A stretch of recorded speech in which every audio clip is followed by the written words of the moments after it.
اللهم صل على محمد وآل محمد. اعوذ باللہ من الشیطان الرجیم. بسم اللہ الرحمن الرحیم. الحمد للہ رب العالمین والصلاة والسلام علی اشرف الانبیاء والمرسلین سیدنا و مولانا ابی القاسم محمد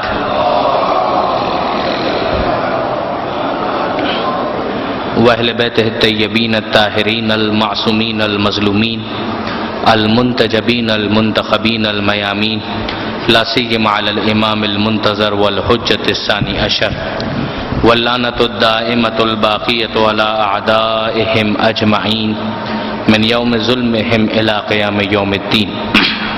اللہم انا نرغب الیک فی دولۃ کریمہ تعز بها الاسلام واہلہ وتذل بها النفاق واہلہ وتجعلنا فیہا من الدعاة الى طاعتک والقادة الى سبیلک وترزقنا بها کرامة الدنیا والآخرہ. رب اشرح لی صدری ویسر لی امری واحلل عقدۃ من لسانی یفقهوا قولی وجعلنی خالصا لوجهک الکریم. یا اللہ صلوات علی محمد وآل محمد. اما بعد فقد قال اللہ سبحانہ وتعالی فی القرآن الحکیم. بسم اللہ الرحمن الرحیم. انظر کیف فضلنا بعضهم علی بعض وللآخرۃ اکبر درجات واکبر تفضیلا. صلوات علی محمد وآل محمد. برادران عزیز، ماہ رجب کی فضیلتیں، اس کی اہمیت اور اس کے اعمال پر آج یہ ہماری دوسری اور آخری گفتگو ہے. کل کی جو ہماری گفتگو کا خلاصہ ہے، پہلے میں آپ کی خدمت میں اسے گزارش کرنا چاہوں گا.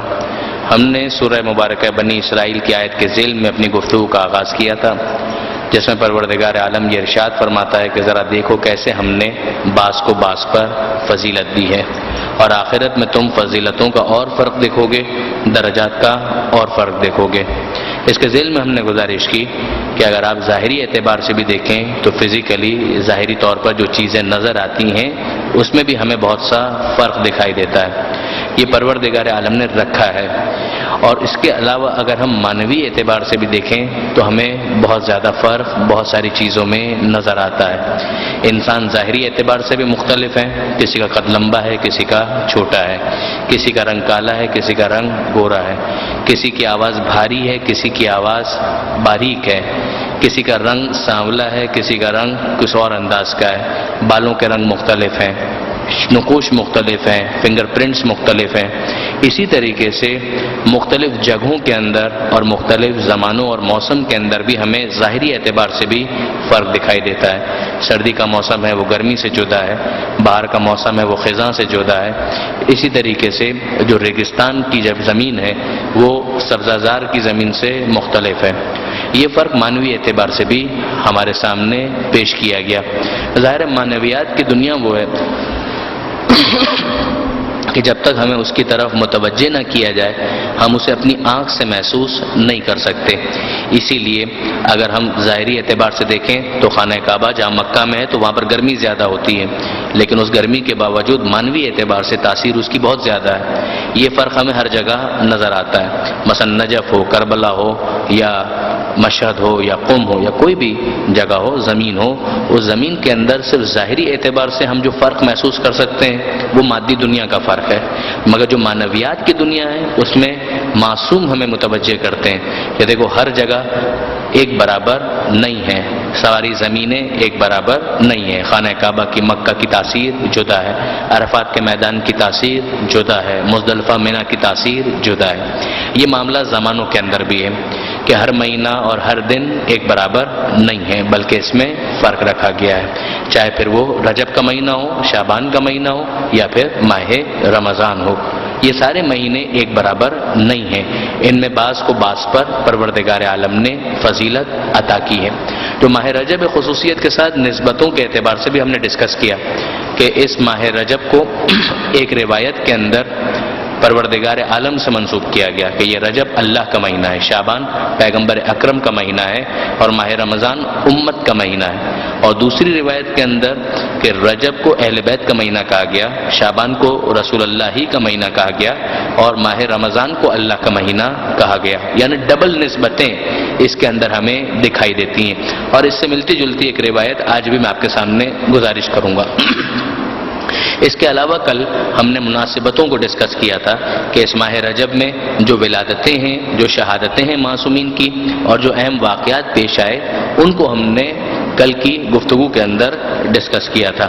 اس کے علاوہ ایک اور اہم چیز جسے کل ہم نے ٹچ کیا، وہ ماہ مبارک رجب میں روزوں کی فضیلت کے حوالے سے کہ بہت زیادہ تاکید کی گئی کہ اس مہینے کے اندر روزے مس نہ کیے جائیں اور روزے ضرور رکھے جائیں۔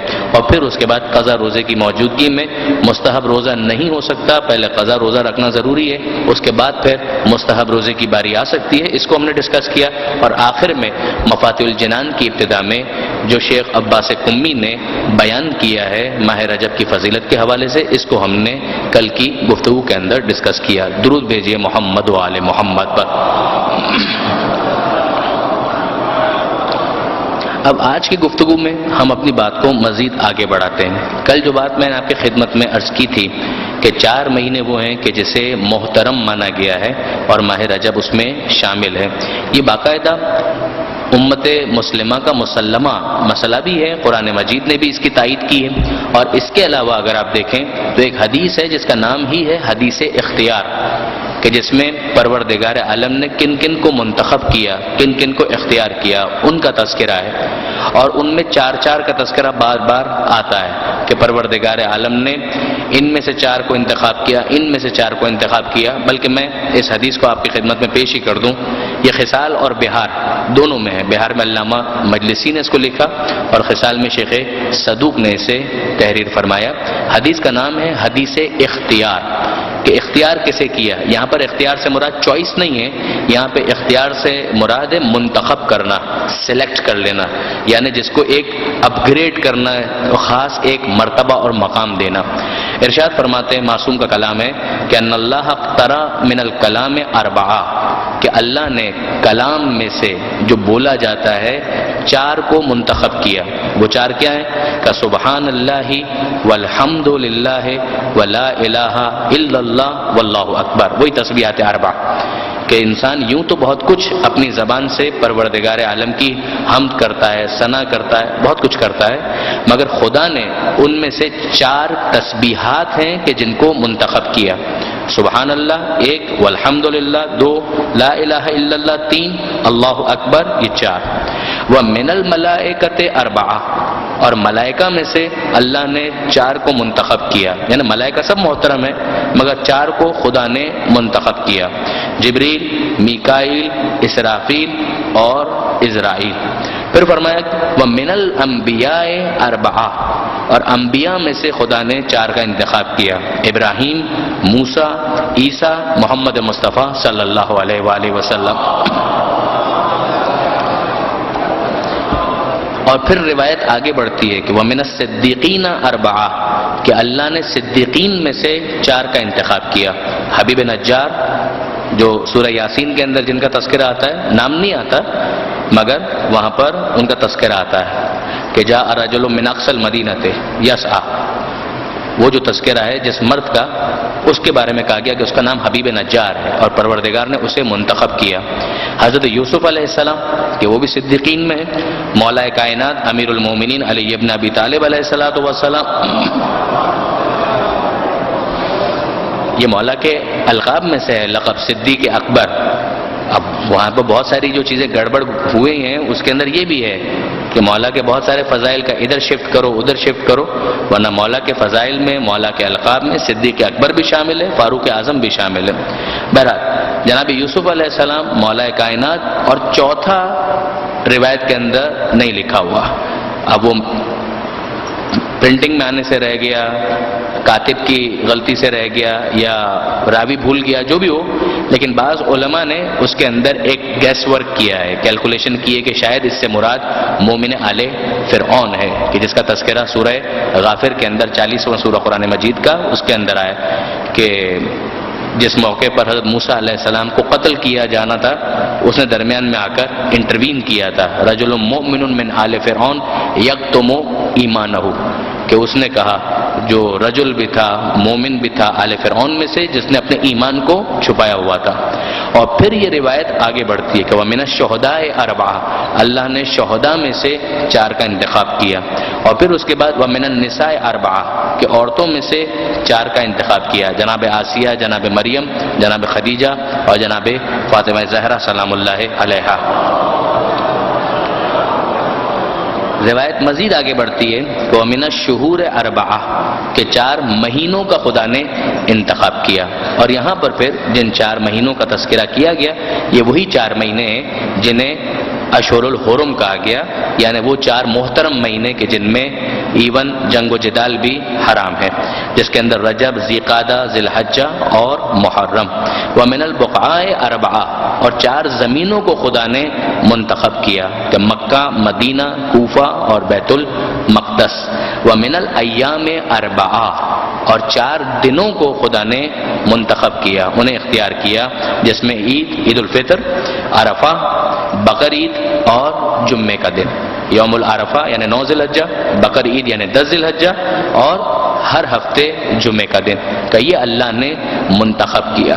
تو اس روایت کے اندر بھی آپ دیکھیں گے کہ اگر ہم دیکھیں ان 4 مہینوں میں جیسے ہمیں نظر آتا ہے کہ رمضان کا تذکرہ نہیں ہے، ماہ رمضان کا، اس میں کوئی شک نہیں ہے کہ ماہ رمضان کی اہمیت رجب سے بھی زیادہ ہے، مگر کچھ اینگل سے اگر ہم دیکھتے ہیں تو اندازہ ہوتا ہے کہ ماہ رجب ایک سپیریٹی لے جاتا ہے، ایک تھوڑی سی ترجیح لے جاتا ہے. جیسے محترم ہونے کے حوالے سے ان معنی میں کہ جنگ و جدال اس میں حرام ہے، تو وہ ماہ رمضان کے اندر ایسا نہیں ہے.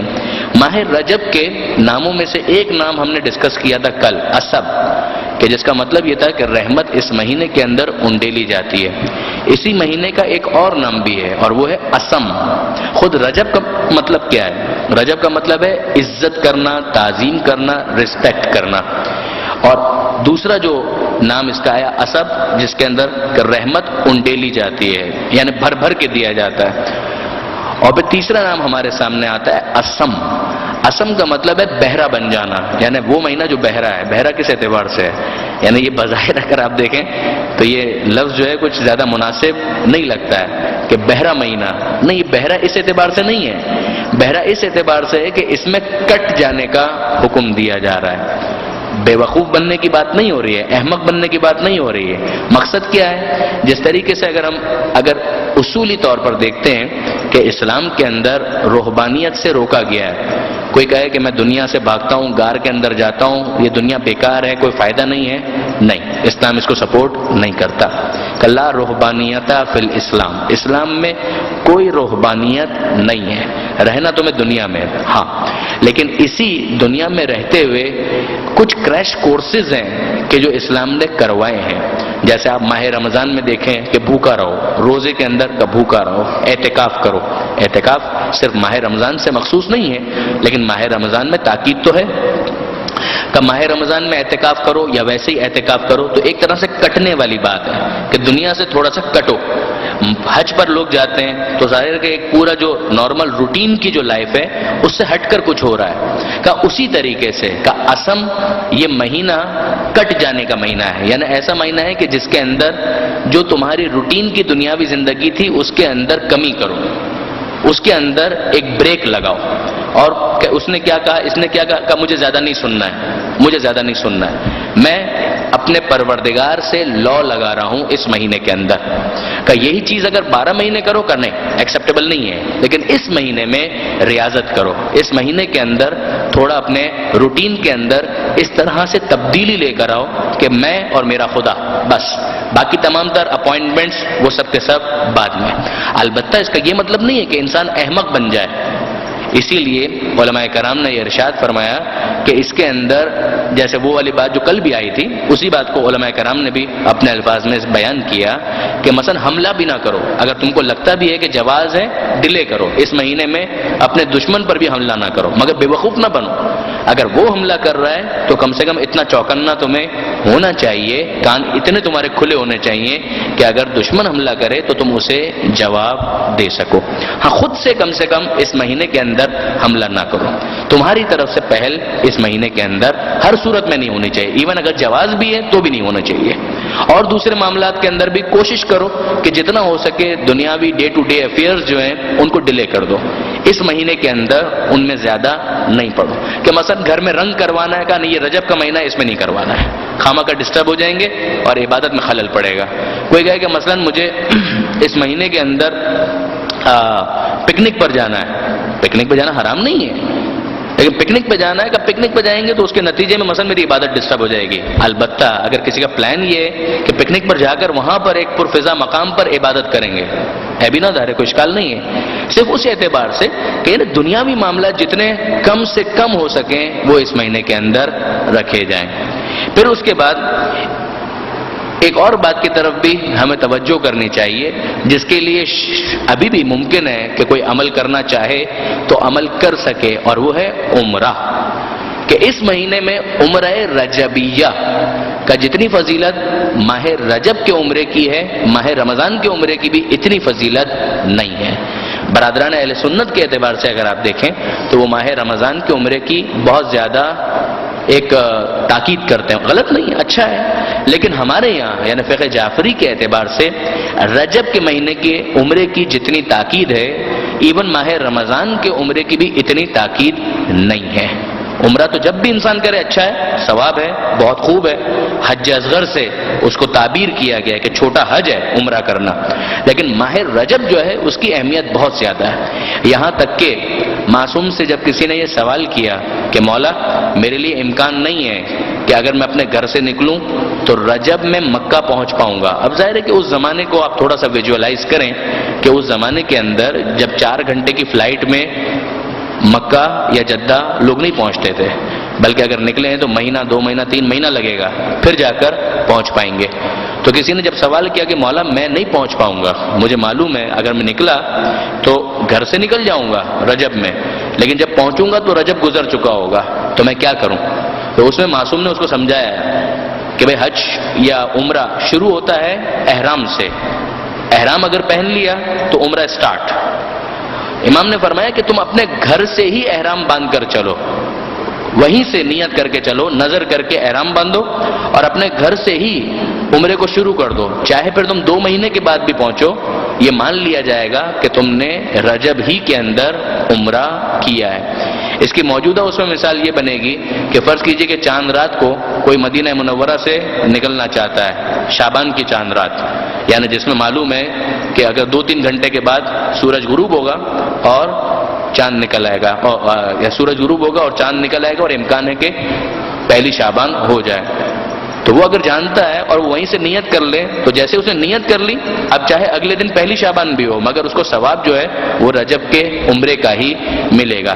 یعنی یہ مسئلہ اتنا امپورٹنٹ تو بنتا ہے کہ امام نے اس کو ٹالا نہیں ہے، امام نے اس کو یہ نہیں کہا کہ کیا فرق پڑتا ہے رجب کا عمرہ نہیں ملے گا تو شعبان کا ملے گا، ماہ رمضان کا مل جائے گا، امام نے کہا یہ نہیں، بلکہ تم اپنے گھر سے یہ ثواب حاصل کرنا اور اس کے لیے پریشان ہونا بالکل جسٹیفائیڈ ہے، یعنی صحیح ہے، تم صحیح پریشان ہو رہے ہو کہ رجب کے عمرے کا ثواب مس ہو جائے گا، یہ تمہارا پریشان ہونا بالکل درست ہے، بالکل ٹھیک ہے، لہٰذا اپنے گھر سے ہی نظر کر کے احرام باندھو اور اس کے بعد پھر تمہارا عمرہ شروع ہو جائے گا، چاہے پھر تم مہینے 2 مہینے کے بعد وہاں پہنچ کر عمرے کے باقی افعال کو انجام دو، کوئی حرج اور کوئی اشکال اس کے اندر نہیں ہے۔ تو یہ مسئلہ اس اعتبار سے بہت زیادہ امپورٹنٹ بنتا ہے۔ ایک اور بات جس کی طرف کل بھی ہم نے گزارش کی تھی، آج تھوڑا سا بات کو مزید آگے بڑھائیں کہ جو ماہ رجب کے روزوں کی اتنی تاکید ہے کہ ماہ رجب کے روزے مس نہیں ہونے چاہیے، ماہ رجب کے روزے بہت امپورٹنٹ ہیں، تو روایتوں کے اندر خود مولانا صادق حسن صاحب نے اس کو انٹرپریٹ کیا، وہ فرماتے ہیں کہ بالکل صحیح بات ہے کہ ماہ رجب کے روزوں کا تذکرہ ہے، وہاں پر کہیں پر بھی مستحب روزوں کا تذکرہ نہیں آیا ہے، یعنی وہاں پر جو لفظ آیا ہے وہ ہے کہ من صام یوما من رجب اولہ او اوسطہ او آخرہ، کہ جو کوئی بھی رجب کے مہینے میں روزہ رکھتا ہے اور 3 روزے رکھے، مثلا اس کی ابتدا میں، اس کے درمیان میں اور اس کے اختتام پر، تو اس کو یہ فائدہ ملے گا، وہ بھی ہم روایت مکمل کرتے ہیں، لیکن یہاں پر روایت کے اندر، حدیث کے اندر مستحب کا لفظ نہیں ہے. عام طور پر روایتوں کے اندر کسی استحباب کو بیان کرنے کے لیے، ایون قرآن کے اندر بھی ایک لفظ استعمال ہوتا ہے تطوعاً، تطوع، تے، توئیں، واو اور عین کا، یہ استحباب کے لیے، نافلہ کے لیے نافلہ کا لفظ استعمال ہوتا ہے، استحباب کا لفظ استعمال ہوتا ہے، ندب کا لفظ استعمال ہوتا ہے اور تطوع کا لفظ استعمال ہوتا ہے. یہ الفاظ ہوتے ہیں عام طور پر روایتوں میں یا قرآن کی آیتوں میں کسی مستحب فعل کو بیان کرنے کے لیے، تطوعاً، تنفلاً، استحباباً، ندباً. لیکن ہم رجب کی جب روایتوں میں دیکھتے ہیں جہاں روزوں کا تذکرہ ہے تو وہاں پر استحباب کی ان میں سے کوئی ایک اصطلاح بھی استعمال نہیں ہوئی. نہ مستحباً کہا گیا، نہ تطوعاً کہا گیا، نہ تنفلاً کہا گیا اور نہ ہی ندباً کہا گیا. یعنی کیا مطلب؟ کہ مطلب یہ ہے کہ انسان کوئی بھی روزہ اس مہینے میں رکھے. اب اگر وہ نافلہ روزہ یا مستحب روزہ اپنے قضا روزے کی وجہ سے نہیں رکھ سکتا تو بھی جو قضا روزہ وہ رکھ رہا ہے وہ یہی مانا جائے گا کہ اس روزے کے ذریعے سے وہ رجب کی اس فضیلت کو حاصل کر رہا ہے، وہ مس کچھ بھی نہیں کر رہا. یعنی کل جو بات ہم احتمال کے طور پر کہہ رہے تھے وہ یقینی طور پر اسی طریقے سے کہ جب وہ ماہ رجب میں اپنے قضا روزے کو رکھے گا تو گویا اس روایت پر عمل کرنے والا بنے گا.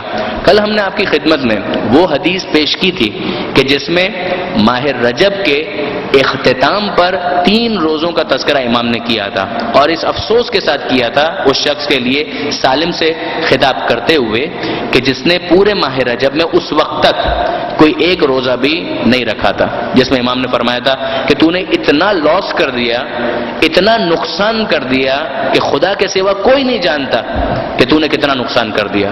کوئی انسان نہیں جانتا، کوئی ملک نہیں جانتا، صرف خدا جانتا ہے کہ تو نے کتنا نقصان کر دیا اگر تو نے اس مہینے میں ایک روزہ بھی نہیں رکھا. پھر اس نے سوال کیا تو امام نے کہا کہ ہاں ابھی بھی اگر تو ایک روزہ رکھ تو یہ فائدہ، 2 روزے رکھ تو یہ فائدہ، 3 روزے رکھ تو یہ فائدہ.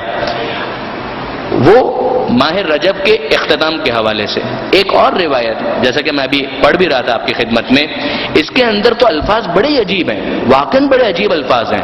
یعنی اگر ایک دینی بیک گراؤنڈ کے ساتھ اس روایت کو نہ سمجھیں تو احساس ہوتا ہے کہ کہیں انسان گمراہ نہ ہو جائے جو بات اس کے اندر بیان کی جا رہی ہے. امام نے ارشاد فرمایا کہ من صام یوما من رجب اولہ او اوسطہ او آخرہ، نہیں، باقاعدہ بتایا کہ اگر پہلی یعنی ایک روزہ کسی نے اگر رکھ لیا ماہ رجب کے اندر تو اس کو کتنا ثواب ملے گا؟ کہ وجبت لہ الجنہ، جنت تو اس کے لیے واجب ہو جائے گی. وہو فی درجتنا یوم القیامہ، اور وہ ہمارے درجے میں ہوگا قیامت کے دن. عجیب روایت ہے کہ وہ ہمارے درجے میں ہوگا قیامت کے دن. اب ظاہر ہے کہ درجے میں ہونا، ایک بنگلے کے اندر مالک بھی ہوتا ہے، اس کا ڈرائیور بھی ہوتا ہے، کام کرنے والی خادمہ بھی ہوتی ہے، سب ایک ہی جگہ ہوتے ہیں مگر فرق ہوتا ہے. بالکل اسی طریقے سے اتنا تو ہمیں سمجھ میں آتا ہے کہ وہاں درجے میں اگر ہوں گے بھی تو وہ آقا ہونے کی حیثیت سے اور ماننے والے غلام ہونے کی حیثیت سے. پھر آگے یہ جو روایت بڑھتی ہے تو عجیب ہے، اس کی تو تعویل کرنا بھی بہت مشکل ہوتا ہے، یعنی واقعاً عجیب الفاظ ہیں. ارشاد فرماتے ہیں امام کہ اگر کسی نے ماہ رجب میں 2 روزے رکھ لیے تو اس سے کہا جائے گا کہ نئے سرے سے اعمال شروع کرو، جو پیچھے گزر گیا وہ سب معاف ہو گیا، وہ سارے کا سارا بخش دیا گیا. اور پھر اس کے بعد فرماتے ہیں کہ اگر کسی نے 3 روزے رکھے تو اسے چاہیے کہ نئے سرے سے اعمال شروع کرے، جو ماضی میں تھا وہ بھی معاف کر دیا گیا، جو آگے خدا نہ کرے اگر ہو جائے گا وہ بھی معاف کر دیا گیا. عجیب ہے، واقعاً عجیب ہے. یعنی آپ اگر دیکھیں ظاہری اعتبار سے تو اس کی تعبیر بھی بڑی عجیب ہے. البتہ اگر اس میں تھوڑی سی دقت کی جائے تو ممکن ہے اس کا مطلب یہ بنے کہ اگر ایک انسان گناہ کرتا ہے تو اس گناہ کے 3 اثرات ہو سکتے ہیں. نمبر 1 خدا کی نافرمانی، نمبر 2 اگر اس کے لیے کوئی قضا اور کفارہ ہے تو وہ انجام دینا، اور نمبر 3 اگر حقوق الناس سے اس کا تعلق ہے تو اس شخص کو راضی کرنا. یہ 3 پہلو اس کے بنتے ہیں. کہ نمبر 1 کہ خدا کی معصیت کی ہے جس کا کمپنسیشن یہ ہے کہ توبہ اور استغفار کیا جائے، یہ ایک پہلو ہے.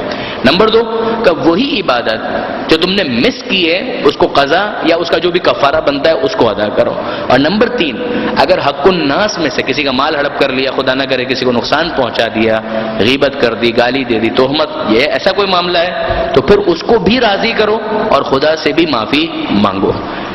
اب اس اعتبار سے اگر دیکھیں تو سمجھ میں آتی ہے بات کہ اگر جو اس نے گناہ کیا تھا اور اس کے مقابلے پر جس توبہ کا مطالبہ تھا، گویا وہ توبہ سیٹل ڈاؤن ہو گئی، اس توبہ کو رائٹ آف کر دیا گیا، یعنی اس مطالبے کو ختم کر دیا گیا، وہ توبہ اس کی گویا سمجھانے کے لیے کہ آٹومیٹیکلی کنسیڈر کر لی جائے گی، اس براڈ توبہ کے اندر ساری توبہ کو شامل کر لیا جائے گا۔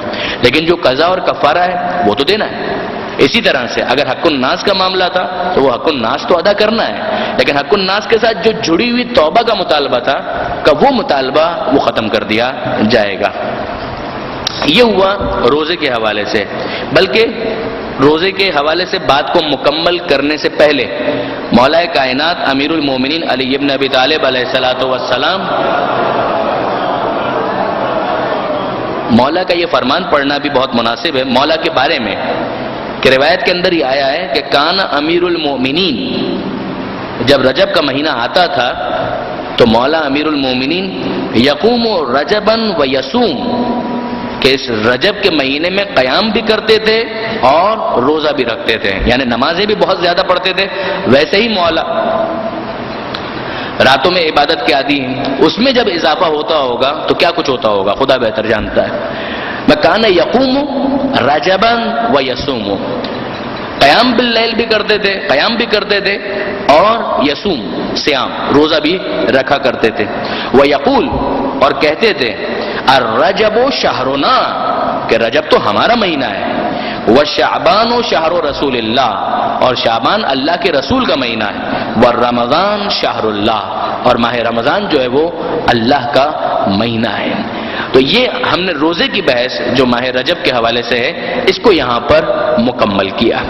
اب اس کے بعد اگر ہم دیکھتے ہیں تو ہمیں اندازہ ہوتا ہے کہ اسی ماہ رجب میں ایک اور بہت اہم چیز جس کا تذکرہ بہت زیادہ کیا گیا اور بڑے عجیب انداز سے کیا گیا وہ ہے صدقہ، کہ اس ماہ رجب کے اندر ویسے بھی کہ صدقہ دو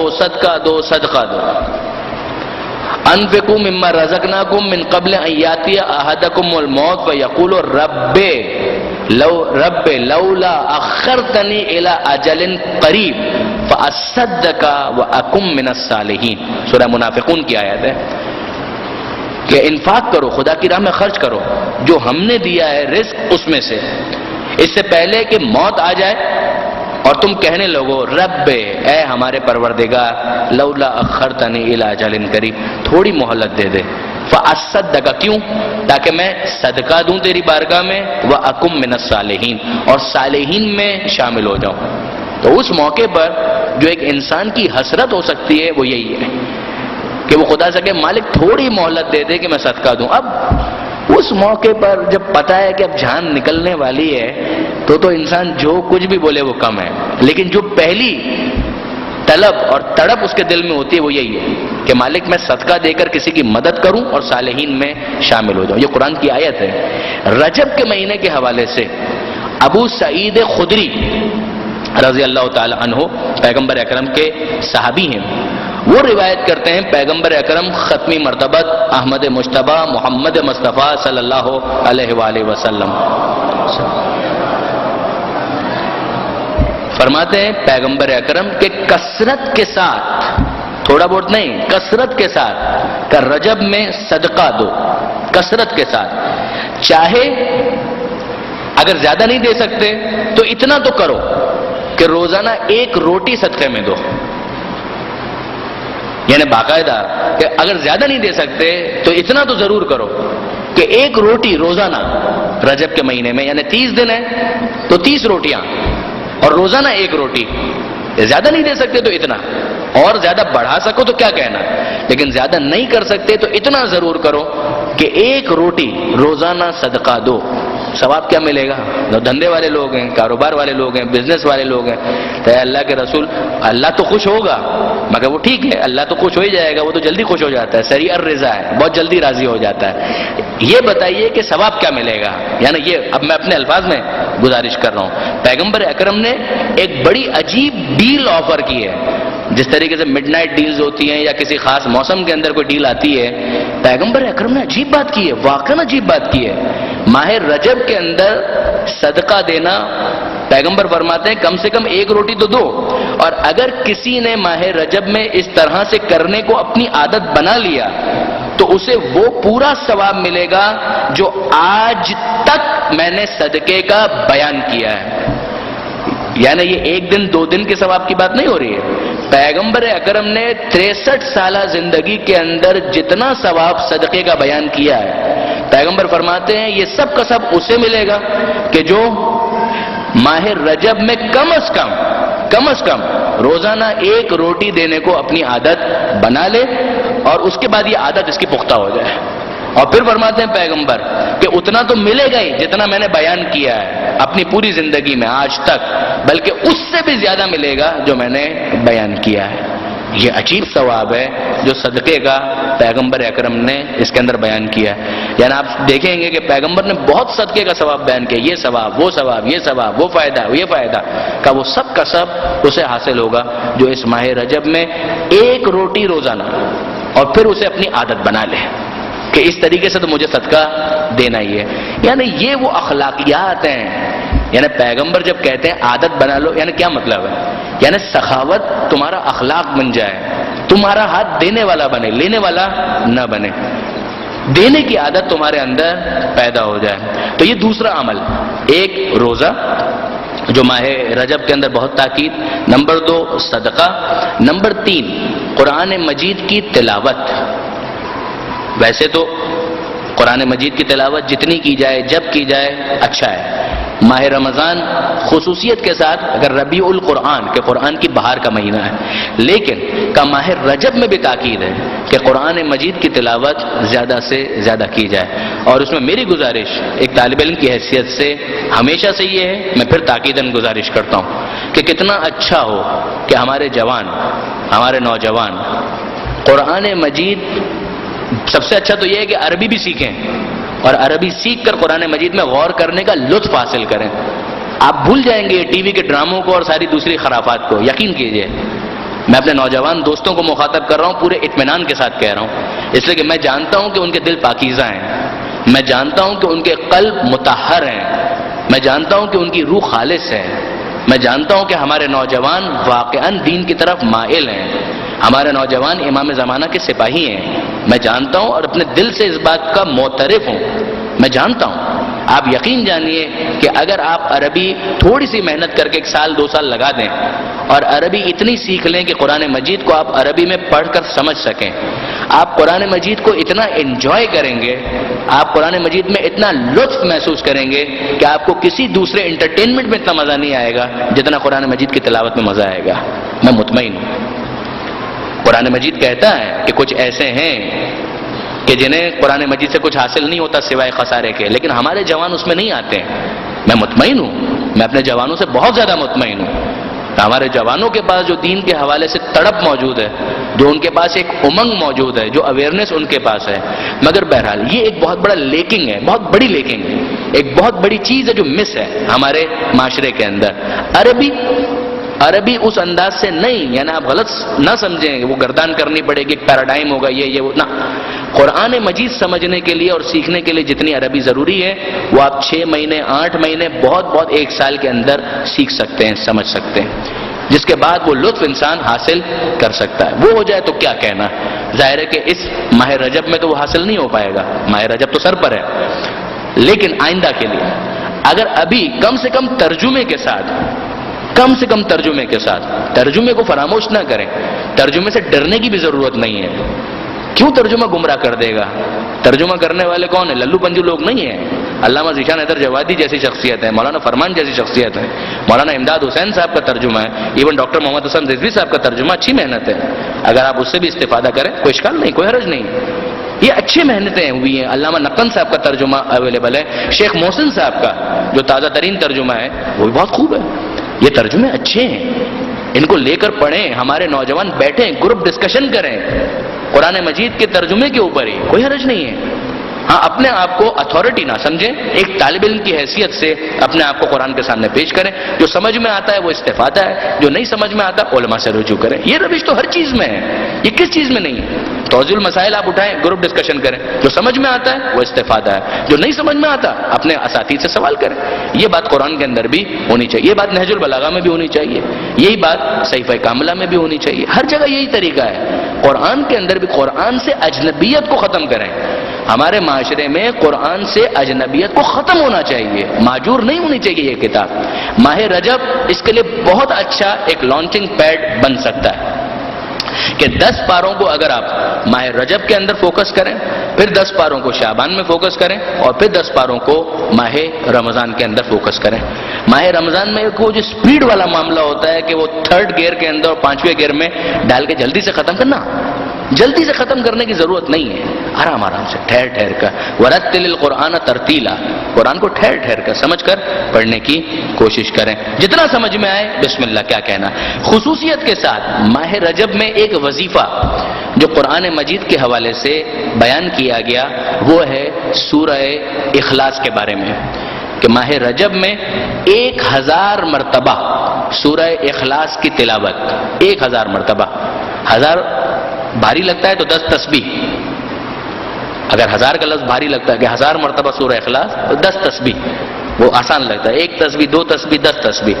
کوئی 1 تسبیح یعنی 100 مرتبہ ہو جائے گا، 10 تسبیح یعنی 1000 مرتبہ ہو جائے گا. کوئی مشکل کام نہیں ہے. اور پھر تاکید یہ ہے کہ یہ 1000 پورے رجب میں بکھرا ہوا ہو، یعنی یہ نہیں کہ ایک ساتھ 10 تسبیح کر لی، نہیں، کبھی 10 مرتبہ 20 مرتبہ 25 مرتبہ، ایک دفعہ 50 مرتبہ 100 دفعہ، اس طرح سے کر کے پورے رجب کے اندر اس کو پھیلا دیں.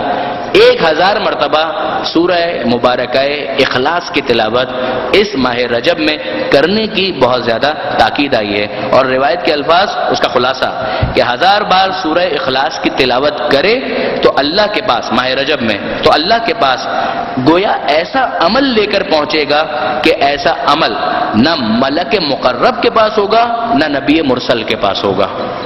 عجیب ہے. یعنی اب نبی مرسل بھی یہی عمل لے کر پہنچے تو ظاہر ہے اس کا ویٹیج اور بڑھ جائے گا. یعنی اس ایزمپشن پر کہ فرض کیجئے ان کے پاس یہ عمل نہ ہو تو پھر یہ ایسا عمل بنے گا کہ جیسا ان کے پاس بھی نہ ہو. لیکن اگر وہ خود ہی یہ عمل لے کر پہنچ جائے تو ظاہر ہے دوسرے سارے اعمال کے ساتھ اس عمل کی کیفیت وہاں پر اور زیادہ ہو جائے گی. ظاہر ہے کہ معصوم ہے یا انبیاء ہیں وہ تو اس عمل کو کرتے ہی رہے ہوں گے، لیکن ہمیں بھی کرنے کی تاکید کی جا رہی ہے کہ ہم بھی اس عمل کو انجام دیں. تو یہ ہو گیا سورہ مبارکہ اخلاص کے حوالے سے، یعنی قل هو اللہ احد کے سورے کے حوالے سے.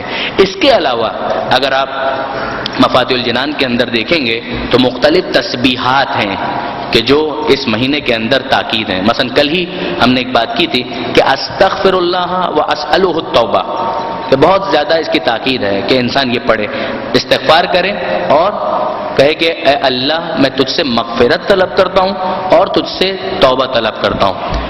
اسی طرح سے دوسری بہت ساری تسبیحات اور مناجات ہیں کہ جو کرنے کی تاکید ہیں. لائن سے اسٹارٹ ہی میں شیخ عباس کمی نے رجب کے اعمال کو 2 حصوں میں تقسیم کر دیا. ایک وہ حصہ کہ جس کے اندر مشترک اعمال جو کسی خاص تاریخ سے منسوب نہیں ہیں، اور پھر وہ اعمال ہیں کہ جو مختلف خاص تاریخوں سے منسوب ہیں. جو خاص تاریخوں سے منسوب نہیں ہیں وہ ظاہر ہے کہ کبھی بھی کیے جا سکتے ہیں، اور جو خاص تاریخوں سے منسوب ہیں انہیں انہی تاریخوں کے اندر انجام دینا بہت مناسب ہے. اگر میں غلطی نہیں کر رہا تو تقریباً شیخ عباس کمی نے 20 کے قریب وہ اعمال درج کیے ہیں جنہیں روزانہ کرنے کی تاکید ہے. اسی میں وہ دعا بھی ہے جو ہمارے معاشرے میں بہت کامن ہے الحمدللہ، اور واقعاً فقط ہم اس دعا کے الفاظ پر غور کریں تو اندازہ ہوتا ہے کہ معصوم نے کس طرح سے مناجات کرنے کا طریقہ سکھایا ہے. وہی والی دعا کہ یا من ارجوہ لکل خیر، جو عام طور پر ہر نماز کے بعد ماہ رجب میں امام باڑوں کے مساجد وغیرہ کے اندر نماز کے بعد تاکیبات میں پڑھی جاتی ہے. بہت خوب ہے. یہ بھی مفاتیح کے اندر موجود ہے کہ یا من ارجوہ لکل خیر، کہ ہے وہ خدا کہ جس سے ہر خیر کی امید کی جاتی ہے. وآمن سخطہ عند کل شر، اور جس سے ہر شر کے موقع پر اس کے غضب سے پناہ کی امید کی جاتی ہے، امان دینے والا ہے. یا من یؤتی الکثیر بالقلیل، اے وہ خدا کہ جو قلیل کے بدلے کثیر دینے والا ہے، ہم کیا اس کے سامنے پیش کرتے ہیں اور وہ کتنا زیادہ ہمیں عطا کرتا ہے۔ یا من یؤتی من سأل، اے وہ خدا کہ جو اس کو تو دیتا ہی ہے، کہ جو سوال کرتا ہے۔ ومن لم، یا من یؤتی من سأل یا من یؤتی من لم یسألہ، اے وہ خدا کہ جو اسے تو دیتا ہی ہے، کہ جو سوال کرتا ہے، جو سوال نہیں کرتا اسے بھی عطا کرتا ہے۔ ومن لم یعرفہ، اور جو اس کی معرفت نہیں رکھتا ہے اسے بھی عطا کرتا ہے۔ تحننا منہ ورحمہ، وہ اس کا تفضل ہے، اس کی رحمت ہے۔ آتنی بمسألتی، اے میرے پروردگار مجھے بھی میرے سوال کا جواب عطا کر، جو میری دعا ہے اسے بھی پورا کر۔ ایاک جمیع خیر الدنیا و جمیع خیر الآخرہ، تیرے پاس دنیا اور آخرت کا سارا خیر موجود ہے۔ واصرف عنی بمسألتی، اور پروردگار میں یہ بھی چاہتا ہوں کہ جن چیزوں سے میں پریشان ہوں ان کو مجھ سے دور کر دے۔ ایاک جمیع شر الدنیا و شر الآخرہ، دنیا اور آخرت کا سارا پریشانیوں والا معاملہ دور کرنے والا تو ہے۔ فإنہ غیر منقوص ما آتیت، اس لیے کہ مالک جو تو دے گا تیرے دینے سے تیرے خزانے میں کوئی کمی واقع نہیں ہو جائے گی۔ وزدنی من فضلک یا کریم، اور اے پروردگار یہ تو وہ ہے جو میں نے مانگا، مگر میں کیا مانگوں گا، میں نے جو بھی مانگا وہ تو بیکار ہے، پتہ نہیں صحیح ہے غلط ہے کیسا ہے، لیکن تو اپنے فضل سے اس سے زیادہ عطا کر کہ جو میں نے مانگا ہے۔ یا کریم، اے کرم کرنے والے۔ اس کے بعد الفاظ یہ ہیں کہ امام نے اپنی ریش مبارک کو بائیں مٹھی میں لیا اور اپنی دائیں انگلی انگشت شہادت اس کو اس طرح سے ہلا رہے ہیں، جو آپ واقف ہیں یہ طریقہ تو بہت کامن ہے، اور نہایت گریہ و زاری کی حالت میں امام نے یہ ارشاد فرمایا کہ یا ذل جلال والاکرام، یا ذل نعماء والجود، یا ذل من والطول، حرم شیبتی علی النار۔ یا ذل نعماء والجود، یا ذل جلال والاکرام، اے صاحب جلالت و بزرگی، اے نعمتوں اور بخششوں کے مالک، اے صاحب احسان و عطا، میرے سفید بالوں پر جہنم کی آگ کو حرام قرار دے۔ یہ دعا، یعنی یہ دعا کا خلاصہ ہے جو عرفات کے میدان میں بھی جو ایک دعا معصوم نے تعلیم کی، وہ یہ ہے کہ مالک میں تجھ سے ایک ایسی بات کا سوال کرتا ہوں کہ اگر تو نے سب دے دیا اور یہ نہیں دیا تو وہ سب بیکار ہو جائے گا، اور کچھ نہیں دیا اور اگر یہ دے دیا تو میں سمجھوں گا کہ مجھے سب کچھ دے دیا، اور وہ کیا کہ مالک جہنم کی آگ کو مجھ پر حرام قرار دے۔ تو باقی سب نپٹتے رہیں گے کہ وہاں پر بنگلے اور محل کم ملے جنت کے اندر، وہ تو جب جائیں گے تو پتہ چلے گا، مگر خدا نہ اگر ادھر جانے کا ادھر کی جگہ کہا کہ ادھر جاؤ، وہ جہنم کا گیٹ تمہارے لیے کھولا ہوا ہے تو مر جائیں گے، تو موت بھی نہیں آئے گی۔ مگر ایک تو انسان یہ کہ مر جائیں گے تو سکون پا جائیں گے، مر کے بھی اگر سکون نہیں ملا تو پھر کیا ہوگا، تو گڑبڑ اور زیادہ ہے۔ تو وہ تو پھر وہاں کا رونا تو بات کا ہے، وہاں کا رونا تو بات کا ہے کہ وہاں گئے تو پھر وہاں پر نہیں یہ اتنا کم ہے یا جتنا ملا بھائی جنت میں تو آئے کم سے کم، منزل پر تو پہنچے، وہ بات کا مرحلہ ہے کہ وہاں پر کتنا اور کم ہے اور زیادہ ہے۔ لیکن پہلا مرحلہ یہ ہے کہ ادھر سے تو نو پارکنگ ہماری گاڑی کو لکھا ہوا مل جائے کہ جہنم کے پاس یہ گاڑی پارک نہیں ہونے والی ہے، ہمارا گیٹ جو ہے وہ دوسرا ہے، جنت والا گیٹ ہے، یہ ہو جائے تو پھر وہ سارے باتیں جو ہیں ان کو دیکھا جا سکتا ہے۔ تو یہ ساری جو اعمال ہیں جس کا ایک حصہ شاید آپ کو فوٹو کاپیز کی صورت میں دیا بھی جائے گا۔ پھر اس کے بعد ایک مناسبت، چند مناسبتیں ہیں جن کی طرف میں متوجہ کرنا چاہوں گا، یہ ساری چیزیں مفاتیح الجنان کے اندر موجود ہے، اور آپ میں سے میں جانتا ہوں بہت سے بزرگان اور بہت سے ایسے افراد ہیں کہ جو بڑی پابندی کے ساتھ انشاءاللہ ان سارے اعمال کی پابندی کرتے ہوں گے، اور مردوں سے زیادہ میں مطمئن ہوں کہ خواتین زیادہ پابند ہیں، اور واقعاً خواتین کا عجیب حوصلہ ہے، عجیب حوصلہ ہے اعمال کے حوالے سے بھی، اور آج کل کے اعتبار سے تو میں کہہ سکتا ہوں ایون حصول علم کے حوالے سے کہ جو شوق خواتین کے اندر موجود ہے بعرض معذرت مردوں کے اندر اتنا نہیں پایا جاتا۔ میں اپنے کچھ دوستوں کے ساتھ جو ہماری یعنی برادری سے تعلق رکھتے ہیں، برادری سے مراد جماعت نہیں یعنی طبقہ روحانیین آپ کہہ لیجئے، ان سے ہم ڈسکس کر رہے تھے کہ کلاسز لینے جاتے ہیں کہیں پر خواتین کی بھی اور لڑکوں کی بھی کلاس لینے جاتے ہیں، اندازہ ہوتا ہے کہ معاملہ بالکل گڑبڑ ہے۔ میں آپ کو یہ پریڈکشن کر رہا ہوں کہ اگر معاملہ اسی طرح سے رہا تو بہت سی جگہوں پر تو یہ ہو چکا ہے، 5-10 سالوں کے اندر 15 سالوں کے اندر آپ دیکھیں گے کہ شوہر بیویوں سے سوال کر رہے ہوں گے دین کے بارے میں، ان کو نہیں معلوم ہوگا، ان کو نہیں پتا ہوگا، دینی مسائل کے بارے میں بھی نہیں معلوم ہوگا، عقائد کے بارے میں بھی اتنا نہیں پتا ہوگا جتنا خواتین کو پتا ہوگا، کیونکہ جو سیریسنس اور سنجیدگی ہم دیکھتے ہیں وہ خواتین میں واقعاً بہت زیادہ ہے. رجسٹر لے کر آ رہی ہیں, کاپی لے کر آ رہی ہیں, بیٹھ رہی ہیں, نوٹس بنا رہی ہیں, بعد میں دکھا رہی ہیں ایسا بھی ہم نے بنایا, یہ کیسا ہے, اس کا غلطی تو نہیں ہے, نہیں ہے. لڑکوں کو دیکھیں تو وہ تو آئی جائیں تو ان کی بڑی مہربانی کلاس کے اندر, وہ سمر کیمپ میں بھی آ جائیں تو بڑی مہربانی, وہ آ بھی جائیں تو گنڈوں اور موالیوں والا جو انداز ہوتا ہے اس کے ساتھ لگتا ہی نہیں ہے کہ کلاس کے اندر آئیں یا کہاں پر آئیں. تو بہت زمین آسمان کا فرق, اور یہ آج کا نہیں ہے, اور یہ صرف میری آبزرویشن نہیں ہے, یہ بہت سے دوسرے ساتھیوں کی بھی یہی آبزرویشن ہے. تو وہ ایک جو روایت کے اندر ملتا ہے کہ آخری زمانے میں عورتیں قبلہ ہوا کریں گی, تو ہمیشہ نیگیٹو ذہن میں آتا تھا کہ وہ قبلہ ہوں گی تو نیگیٹو معنی میں ہے کہ یعنی دین وین سے بٹاؤ اور خواتین کی پیروی کرو, اور وہ ساری پیروی جو ہوگی وہ نیگیٹو معنی میں ہوگی, دین کے حوالے سے منفی ہی معاملہ ہوگا. لیکن اب احساس ہوتا ہے کہ نہیں, ممکن ہے یہ مطلب ہو اس کا کہ عورتیں قبلہ ہوں گی اور صحیح معنوں میں قبلہ ہوں گی, یعنی دین معلوم کرنے کے لیے بھی وہی لوگ قبلہ ہوا کریں گے کہ شوہر بھی بیوی سے پوچھ رہے ہیں, وہ صحیح پوچھ رہے ہیں, جاہل ہے, نہیں پتہ ہے اس کو, نہ شریعت کا پتہ ہے, نہ توضیح المسائل کا پتہ ہے, نہ عقائد کا پتہ ہے, نہ قرآن کا پتہ ہے, کچھ بھی نہیں معلوم ہے, نہ اخلاقیات کا پتہ ہے. تو بیگم ہی سے پوچھنے کہ بھائی اس کا مسئلہ کیا ہے, وہ صحیح ہے, ہونا بھی یہی چاہیے. اگر جاہل رہ گئے ہیں تو پھر خواتین سے پوچھنے میں کسی قسم کا کوئی اشکال بھی نہیں ہے. لیلۃ الرغائب, لیلۃ الرغائب یہ ایک مناسبت ہے جو اسی ماہ رجب کے اندر آتی ہے. لیل یعنی رات, رغائب یعنی رغبتوں والی رات, وہ رات جس کے اندر رغبت ہے, یعنی بہت زیادہ اس کے اندر موٹیویشن ہے, بہت زیادہ کنونس کیا گیا ہے کہ ایک رغبت یعنی جس میں انسان ایک لانگنگ فیل کرتا ہے, کہ ایک اٹیچمنٹ سا آ جاتا ہے. کہ اس رات پہلی شب جمعہ جو ماہ رجب کی ہے اس کا نام ہے لیلۃ الرغائب, اور اس کے کچھ خاص اعمال ہیں کہ جو مفاتیح الجنان کے اندر شیخ عباس قمی نے لکھے ہوئے ہیں. میں صرف متوجہ کرنا چاہ رہا ہوں کہ لیلۃ الرغائب پہلی شب جمعہ بہت امپورٹنٹ ہے, اسے مس نہ کیا جائے.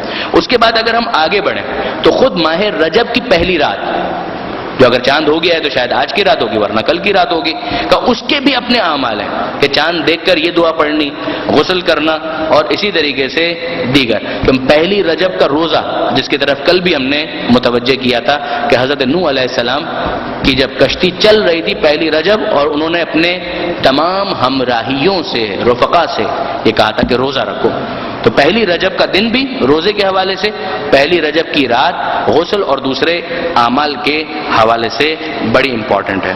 اس کے بعد کا 13ویں رجب, 13ویں رجب اس اعتبار سے ایک تو مولا کی ولادت وہ تو ہے ہی اپنی جگہ پر, مگر اس کے علاوہ کہ اگر کسی کو عمل داؤد کرنے ہیں تو اس کا آغاز 13 رجب سے ہو جاتا ہے.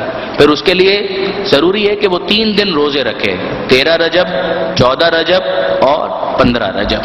ان 3 دنوں میں وہ روزے رکھے, اور پھر 15 رجب کو اعمال کا وہ سلسلہ شروع ہوتا ہے کہ جس کے اختتام پر عمل داؤد مکمل ہوتے ہیں. چونکہ داؤد نے امام سے سوال کیا تھا, لہٰذا اس کا نام ہی پڑ گیا عمل داؤد, جس کے لیے مولانا صادق حسن صاحب نے سالوں پیشتر جب رجب کی فضیلت پر درس دیا تھا, مجھے اچھی طرح سے یاد ہے کہ انہوں نے کہا تھا عام طور پر یہ حوصلہ ماں کا ہی ہے کہ وہ یہ عمل انجام دے سکے. البتہ ناممکن عمل نہیں ہے, بہت سے مرد بھی انجام دیتے ہیں, لیکن واقعاً اولاد کے حوالے سے خصوصیت کے ساتھ یہ ماں ہی کا جگر ہے کہ وہ اس طریقے سے اعمال کرے. اس لیے کہ اتنے قرآن کے سورے اس کے اندر پڑھنے ہیں کہ شاید کسی اور عمل میں قرآن مجید کے اتنے سوروں کی تلاوت کا تذکرہ آپ کو نہیں ملے گا.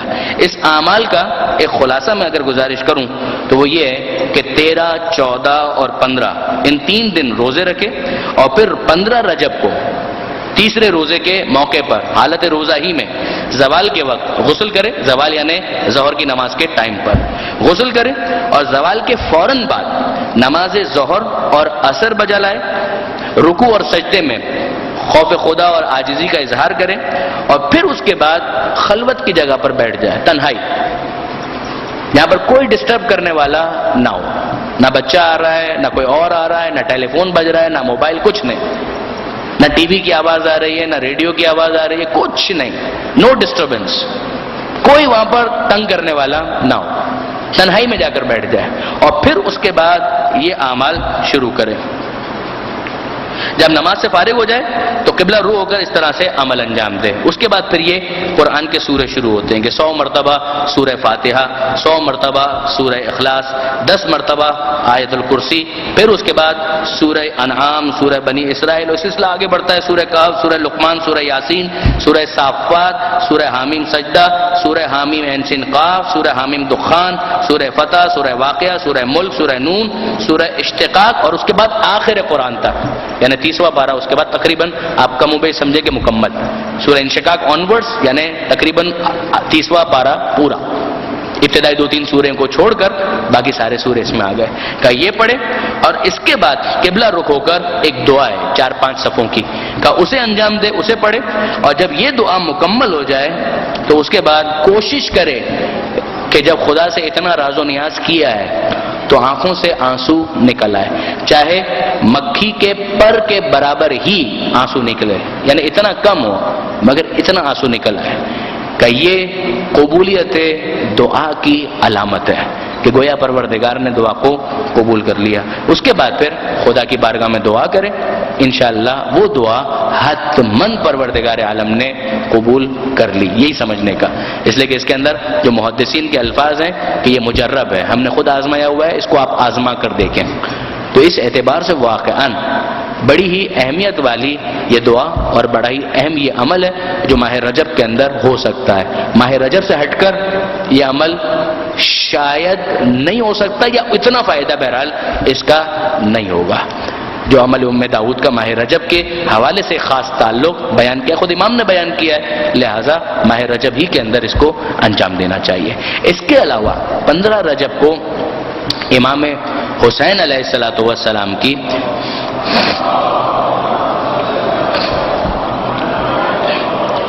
ایک خاص زیارت ہے جو زیارتوں کے چیپٹر میں الگ سے بیان کی گئی ہے. مفاتیح الجنان کا اگر آپ انڈیکس دیکھیں گے تو اس انڈیکس کے اندر زیارتوں کا الگ ایک چیپٹر ہے. ایک تو عمومی زیارت ہے امام حسین کی، زیارت وارثہ آپ پڑھ لیں، وہ سب اپنی جگہ بڑی امپورٹنٹ ہے. لیکن کا ایک خاص زیارت ہے جو 15 رجب کی مناسبت سے آئی ہے، کہ اس کی بھی تاکید ہے کہ 15 رجب کو وہ زیارت سید الشہداء ضرور پڑھی جائے. پھر 27 رجب کی جو رات ہے شب معراج، اور پھر 27 رجب کا دن یوم مبعث، اس میں خاص مولا کائنات کی ایک زیارت ہے. ایون شیخ عباس قمی نے ابن بطوطہ کے حوالے سے، جو علماء اہل سنت میں سے بھی تھے، مشہور سیاح جنہوں نے دنیا گھومی تھی، اس زمانے میں دنیا گھومنا واقعا بہت بڑا کمال تھا. یعنی یہ آوارہ گردی کی جو صفت ہے اس زمانے میں پوری دنیا کے لیے پیدا کرنا، یہ بھی بڑی ہمت اور حوصلے کا کام تھا، مگر کیا تھا انہوں نے. تو وہ کہتے ہیں کہ 27 رجب کو وہ پہنچے، اور 27 رجب کے حوالے سے انہوں نے دریافت کیا اور انہیں معلوم ہوا کہ نجف اشرف کے اندر جہاں سارے کے سارے شیعہ ہوتے ہیں تو وہ خاص معجزے کی جگہ ہے اور معجزے کا دن ہے 27 رجب، کہ جب مولا کائنات کے حرم سے تو ویسے ہی معجزے ہوتے ہیں، لیکن خاص 27 رجب کا یہ خاص ایک مناسبت ہے مولا کائنات کے حرم اور معجزوں کے ساتھ، کہ بہت سے اپاہج، بہت سے لا علاج مرض میں مبتلا افراد کا 27 کی شب اور 27 کا دن یہ وہ موقع ہے کہ جب وہاں سے شفایاب ہوتے ہیں. جس کے بعد پھر شیخ عباس قمی نے یہ تاکید کے ساتھ لکھا ہے کہ لوگ اس واقعے کو بعید نہ سمجھے جو واقعات شیخ ابن بطوطہ نے نقل کیے ہیں، کیونکہ ان مشاہد مشرفہ سے اتنی کرامات ظاہر ہوئی ہیں کہ جن کا شمار نہیں ہو سکتا. اور دوسری باتیں اس حوالے سے، تو 27 رجب پھر ایک اہم مناسبت ہے، رات بھی اور دن بھی. دن روزے کے حوالے سے بہت زیادہ اہم دن بنتا ہے 27 رجب کا، ویسے تو بنتا ہی ہے پورا ماہ رجب. ماہ رجب کے اندر آخری 3 روزے وہ شروع 27 سے ہی ہوں گے، لیکن 27 رجب اس اعتبار سے بھی کہ سارا سال جن روزوں کے لیے بہت زیادہ تاکید آئی ہے ان میں ایک روزہ 27 رجب کا بھی ہے. یہاں پر میں اپنی بات کو مکمل کرتا ہوں اور پروردگار عالم سے دعا کرتا ہوں. نہیں، ایک بات رہ گئی بیان کرنا، وہ بات مناجات کے حوالے سے، دعا کرنے سے پہلے مناجات کے حوالے سے، کہ اگر آپ کوئی لیٹسٹ ایگزامپل مناجات کی جاننا چاہتے ہیں کہ خدا کو کس طرح سے مخاطب کیا جائے، امام زمانہ کو کس طرح سے مخاطب کیا جائے، تو آیت اللہ العظمیٰ سید علی خامنائی ان کا جو جمعے کے دن کا خطبہ ہے اس خطبے کا اختتام جو آخری 7-8 منٹ ہیں اس کو ضرور سنیے گا. فارسی میں ہے حالانکہ، لیکن ممکن ہے کہ آپ کو انگلش سب ٹائٹلز کے ساتھ کہیں انٹرنیٹ پر مل جائے. اگر نہ ملے اور واقعاً کوئی والنٹیئرز یا کوئی تنظیم یا کوئی آرگنائزیشن یہ کام کر سکے کہ آغا خامنہئی نے اپنے اس خطبے میں آخری 7 منٹ 8 منٹ اس کے اندر اختتام پر بالکل امام زمانہ کو مخاطب کیا، اور کس طریقے سے مخاطب کیا ہے، انتہائی سادگی کے ساتھ، جس میں نہ آواز بہت زیادہ بلند ہے لیکن بڑی سادگی کے ساتھ، مگر آپ اس تاثیر کو واقعا محسوس کریں کہ جہاں وہ امام زمانہ کو مخاطب کرتے ہیں کہ اے سید من، اے مولا من، کہ اے میرے سید، اے میرے مولا. 2-3 دفعہ یہ جملہ کہا ہے انہوں نے، اے سید من، اے مولا من. اور پھر وہ فرماتے ہیں کہ جو مجھے کہنا تھا میں نے کہا، آگے بھی کہتا رہوں گا، آگے بھی اسی طرح سے کہتا رہوں گا. یعنی اے میرے مولا، جو مجھے کہنا تھا میں نے کہا، آگے بھی میں اسی طرح سے کہتا رہوں گا. اور اس کے بعد وہ ارشاد فرماتے ہیں کہ من جان ناقابلی دارا، میری جان کسی قابل نہیں ہے، بے ارزش جان ہے، یہ میرے پاس ہے. جسم ناقصی دارا، میرا جسم جو ہے ناقص ہے، خود ہاتھ مجروح ہے، بم دھماکے کے اندر بڑی اذیتیں برداشت کی ہیں اس مرد بزرگ نے. اور پھر اس کے بعد فرماتے ہیں کہ کچھ میرے پاس عزت اور آبرو ہے، وہ بھی وہی ہے کہ جو آپ نے مجھے دی ہے. ہر وہ چیز جو میرے ہاتھ میں ہے، میرے پاس ہے، سب کا سب میں اسلام پر قربان کروں گا، اور سب کا سب آپ پر نثار ہو. یہ وہ جملے ہیں کہ جب وہ بول رہے تھے سارا مجمع زار و قطار رو رہا تھا، سارا مجمع بے اختیار گریہ کر رہا تھا. مناجات اس چیز کا نام ہے کہ جہاں پر خلوص اس لیول پر ہو کہ انسان خدا سے، امام زمانہ سے مخاطب ہو، اور اس کی آواز بھی بالکل نارمل ہو، مگر اس کی تاثیر اتنی زیادہ ہو کہ وہ اپنی روح کے اندر اس کے اثر کو محسوس کرے. وہ یہ محسوس کر رہا ہے کہ ہاں واقعاً میں اپنے خدا سے مخاطب ہوں یا اپنے زمانے کے امام سے مخاطب ہوں. میں تاکید کرتا ہوں اپنے نوجوان دوستوں کو، یہی بزرگ تو وہ ہیں، یہی مراجع، یہی رہبر کہ جن سے یہ معنویت ہمیں حاصل کرنی چاہیے، یہ روحانیت ہمیں حاصل کرنی چاہیے. چاہے وہ آغا سیستانی ہوں، چاہے آغا وحید خراسانی ہوں، یا موجودہ کیس میں جو مثال ہم نے دی رہبر معظم آیت اللہ خامنہئی ہوں.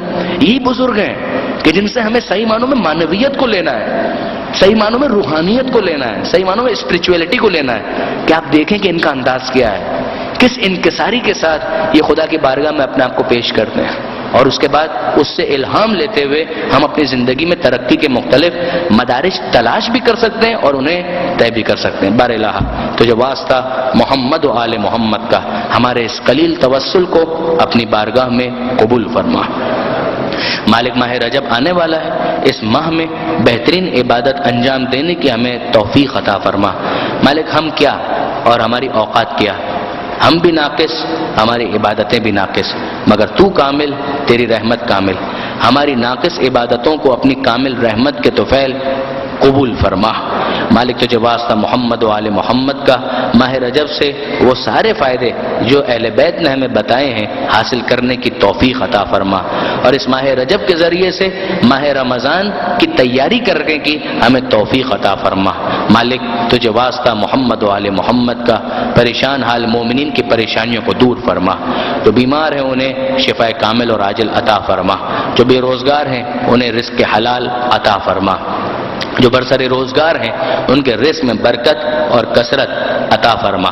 مالک جو بے اولاد ہیں اولاد صالح عطا فرما. جو صاحبان اولاد ہیں اولاد کی صحیح تربیت کی توفیق عطا فرما. مالک تجھے واسطہ محمد و آل محمد کا ہمیں اپنی اصلاح، اپنے اداروں کی اصلاح، اپنے گھرانوں کی اصلاح، خصوصاً اپنے تعلیمی اداروں کی اصلاح زمانے کے امام کی خواہشات کے مطابق کرنے کی توفیق عطا فرما. مالک آل محمد کے ماننے والے جہاں کہیں بھی آباد ہیں ان کی جان، مال، عزت و آبرو کی حفاظت فرما. خصوصاً پاکستان میں مومنین کی حفاظت فرما. ڈیرہ اسماعیل خان اور پارا چنار کے مومنین کی مدد اور نصرت فرما. مالک ہمارے دشمنوں، ہمارے شہداء کے قاتلوں کو نیست و نابود فرما. مالک وطن عزیز پاکستان کو استحکام عطا فرما، وطن عزیز کو ہر قسم کی داخلی اور خارجی پریشانیوں سے محفوظ فرما، وطن عزیز سے دہشت گردی اور دہشت گردوں کا خاتمہ فرما، موجودہ جنگ میں پاک فوج کو فتح و نصرت عطا فرما۔ مالک تجھے واسطہ محمد و آل محمد کا، تمام علماء کرام، مراجع عظام، مقام معظم رہبری اور انقلاب اسلامی کی حفاظت فرما۔ اس انقلاب کو زمانے کے امام کے انقلاب سے متصل فرما، اس انقلاب کے بدخواہوں، اس انقلاب کے دشمنوں اور اس انقلاب کے بارے میں برا سوچنے والوں کو نیست و نابود فرما۔ مالک زمانے کے امام کے ظہور میں تعجیل فرما، ہمیں ان کے آوان و انصار میں شمار فرما۔ ربنا تقبل منا انک انت السمیع العلیم وتب علینا انک انت التواب الرحیم۔ ایک سورہ فاتحہ اور 3 مرتبہ سورہ اخلاص کی التماس تمام ارواح مومنین و مومنات کے ایصال ثواب کے لیے، آپ حضرات و خواتین کے مرحومین کے ایصال ثواب کے لیے، ہمارے شہداء، ہمارے گزشتگان علماء مراجع خصوصیت کے ساتھ ڈیرہ اسماعیل خان اور پارا چنار کے شہداء کے ایصال ثواب کے لیے، رحم اللہ من قرأ الفاتحہ۔ بسم اللہ الرحمن الرحیم، الحمد للہ رب العالمین الرحمن الرحیم مالک یوم الدین، إياك نعبد وإياك نستعين اهدنا الصراط المستقيم صراط الذين أنعمت عليهم غير المغضوب عليهم ولا الضالين بسم الله الرحمن الرحيم قل هو الله أحد الله الصمد لم يلد ولم يولد ولم يكن له كفوا أحد بسم الله الرحمن الرحيم قل هو الله أحد الله الصمد لم يلد ولم يولد ولم يكن له كفوا أحد بسم الله الرحمن الرحيم قل هو الله أحد الله الصمد لم يلد ولم يولد ولم يكن له كفوا أحد اللهم اغفر للمؤمنين والمؤمنات والمسلمين والمسلمات الأحياء منهم والأموات تابع بيننا وبينهم بالخيرات إنك مجيب الدعوات إنك على كل شيء قدير اللجن اللجن يا مولا اللجن اللجن اللجن اللجن اللجن اللجن اللجن يا صاحب السماء اللجن اللجن اللجن